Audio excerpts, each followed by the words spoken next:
Hello YouTube and welcome to my end of the week of the program. So this weekend they did what?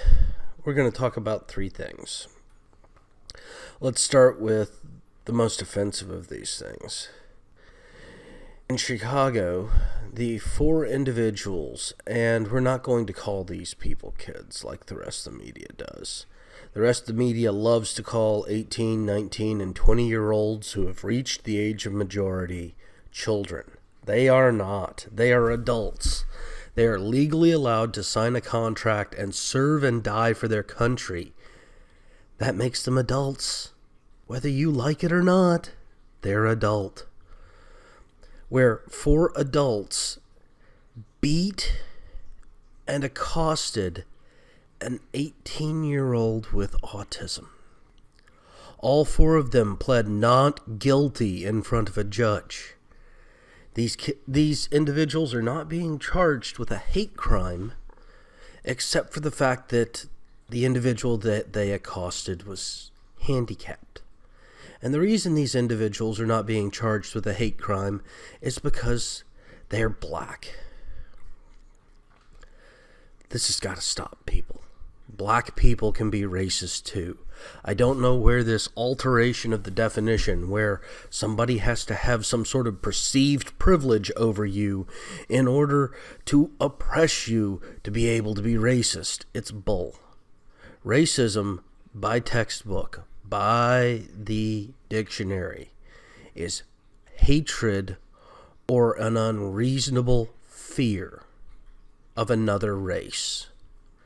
If you hate white people and you're black, you're racist.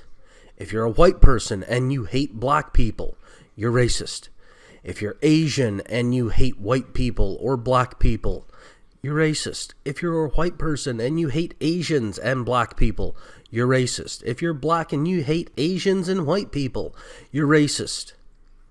That's just the way it is. If you don't hate, you're not racist. If you do hate, you are.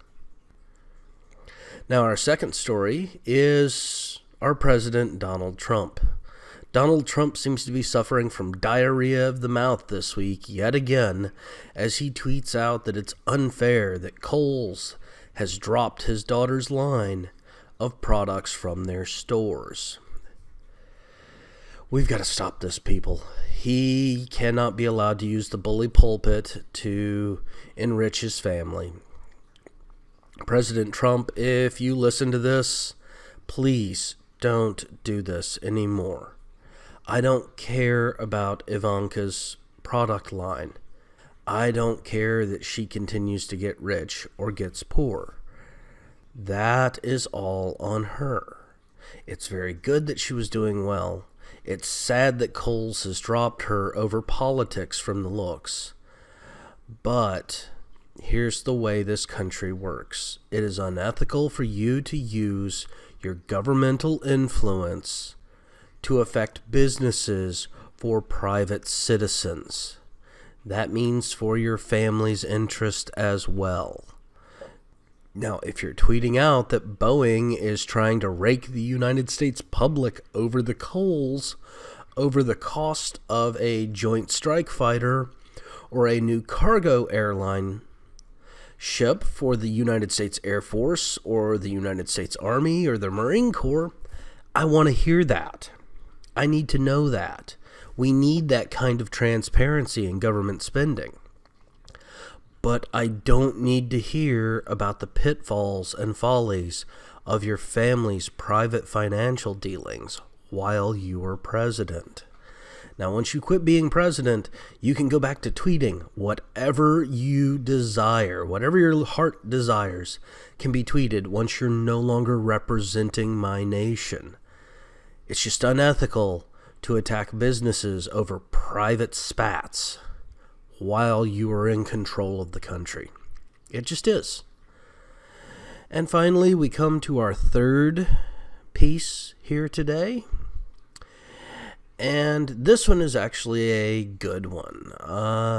We have actually had some Antifa rioters and protesters pulled in, charged, and even put in jail in the magnificent Portland, Oregon. That's right, people. The People's Republic of Multnomah County has had Antifa protesters arrested and charged. Well, it's about bloody time. For a city that has a May Day where everybody's allowed to protest for anything they see fit, a naked bike ride, a group of drunken idiots wandering the downtown streets dressed up as Santa, a shamrock run, a mustache run, a yay for boobies run, about 3 weeks of pride marches, we finally do something a bit on the intelligence side, especially since the Antifa protesters did not have a permit to block traffic. Now, I know some of you are going to say, oh, but this is horrible. Portland, Oregon is cracking down on protesting. No, they are cracking down on people breaking the law. There is a difference between peacefully assembling and protesting, where you don't impugn on anybody else's rights, and sitting on the front of a frickin' streetcar and bus and stopping them from going anywhere while blocking other traffic and yelling that you're doing it for the public good. You are just as corrupt as the government officials you are trying to protest if you think that's the way to get your point across. We don't want you. We don't need you. You need to go home and read some Rousseau and Locke and understand that Karl Marx was a frickin' idiot.